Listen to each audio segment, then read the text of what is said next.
So I am so grateful to be here and talk to you about happiness, but first I have to tell you, for most of my life, I didn't know how to feel happier. In fact, I was really good at struggling. As you've heard, I grew up in the former Soviet Union, and in Russia, struggling was considered good. And we had this saying that happiness is for stupid people. So we were really good at struggling, not very good at happiness. And when I was a teenager, my parents and I left everything we had behind and came to the United States as refugees. Now, you can imagine this was a really difficult experience. We had no money. I didn't speak English. Everyone made fun of me in school. So I felt awful inside. And I really wanted to feel better. And the way that I decided I would feel better is by working really hard. I thought, I'll be happy when I become successful, when I have a successful career, when I take care of my family. And so for the next 20 years, I worked very hard. And I built a very successful career in technology and finance. And I took care of my family and my parents. But I didn't feel happy. That happiness that I wanted to feel, I didn't feel inside. I was still struggling. And I pushed myself very hard. I never did things that brought me joy because I thought that was very selfish. Until one day, several years ago, I completely burnt out and I couldn't push myself anymore. I couldn't function.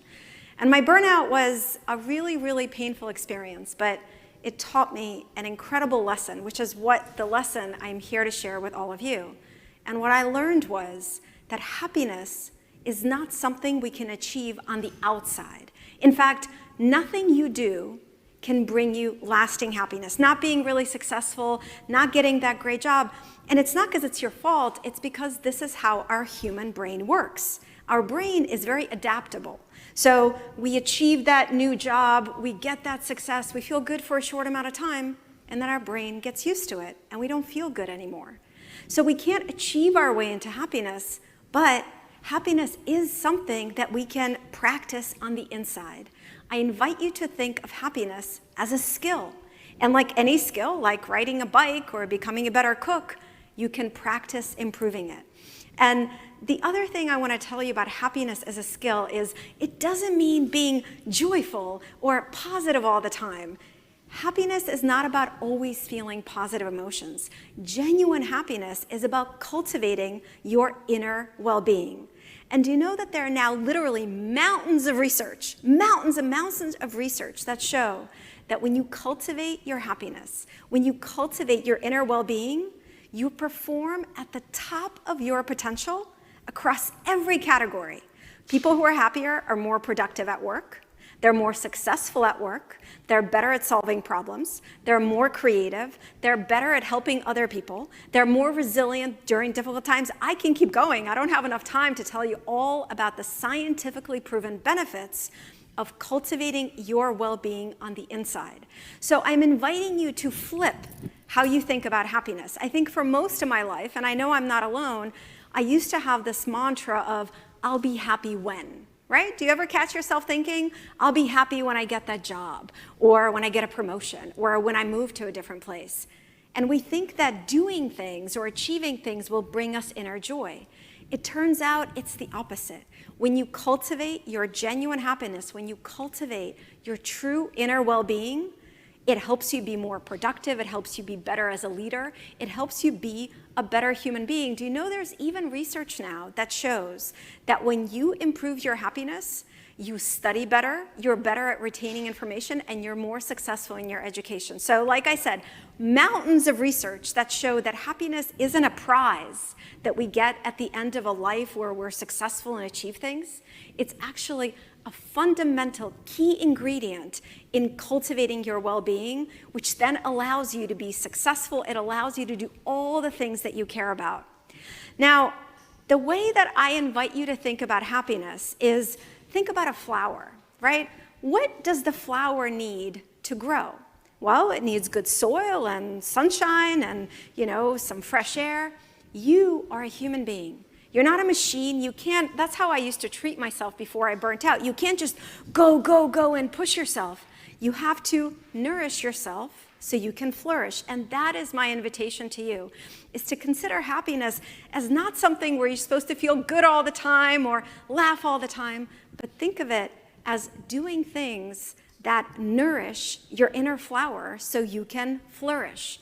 And the thing about flourishing, and this is one of the biggest lessons that I have learned on my journey, when I finally began to do things that honored myself as a human being, when I learned how to do things that brought me joy, when I began to practice gratitude, which as research shows is one of the best ways to cultivate your happiness skills by practicing gratitude, when I began to really treat myself as a human being and honor my happiness, I flourished. I became better at my job. I became a lot more successful. I was better able to take care of my family. So in a way, you are a flower. And when you cultivate your inner happiness and well-being, you help yourself flourish. So I want to invite you to do something with me. Take a chance with me, okay? Because I'm asking you to do something right now that's a little bit original. I want you to paint a flower with me. So I have here, as you can see, I have an easel, and I have some paints, but I want you to just grab pencil, markers, any piece of paper, it doesn't matter, and I want you to draw or paint a little flower with me as a symbol of your flourishing, as a small commitment to your inner happiness, your well-being, and therefore your success and your ability to do all the things you want to do. So grab a piece of paper, anything you can draw or paint with, and do this along with me. Now, the other thing I want to mention is I always wanted to paint. When I came from Russia as a refugee, I remember I just wanted to paint, but I never let myself do it because I thought, I don't know, I should work hard, I should take care of my family, what is this painting thing? Painting brings me joy. When I paint, it honors my humanity. It cultivates my happiness skill. So I want to paint for you and with you as a symbol of making this commitment to myself to do things that bring me that inner well-being.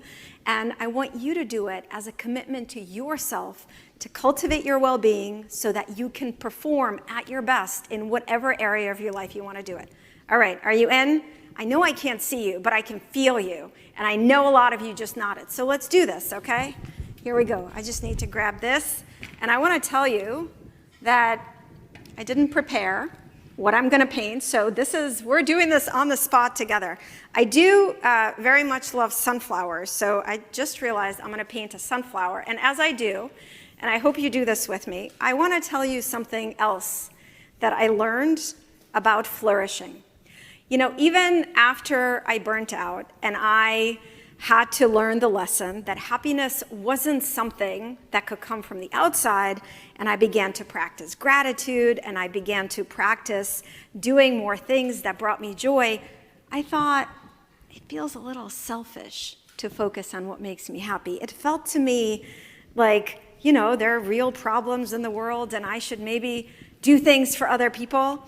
So I want to tell you why happiness can never be selfish. And as I'm telling you this, I know I can't see you, but I really hope you're drawing along with me. So as human beings, all of your emotions are contagious.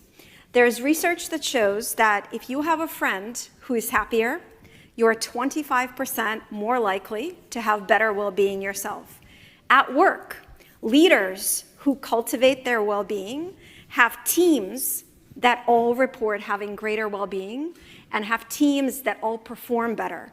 So your happiness can never be selfish because when you flourish, you are helping every single person in your life flourish as well. Your happiness infects other people and improves their well-being and therefore improves their performance. So now, when I encounter a skeptic, a happiness skeptic like I used to be, and they say that, it feels really selfish to focus on my own happiness, this is what I tell them. Your happiness can never be selfish because we're all connected as human beings. Just going to look at my sunflower, abstract sunflower, of course. We're all connected as human beings. All of our emotions are contagious. By the way, this is true with your partner. This is true with your kids and is absolutely true at work. Let's give my sunflower a little center. And so your flourishing can never be selfish because when you cultivate your happiness, you are helping every single person around you cultivate theirs. And I mentioned leaders. There's a lot of research right now that shows that in the workplace, especially after what we've all gone through in the past couple years, that leaders who make the well-being of themselves and their teams their top priorities, have the best performing teams. They build trust with their colleagues, and it cultivates the performance and engagement of everyone on the team. Okay, I could keep going, but I want to stop.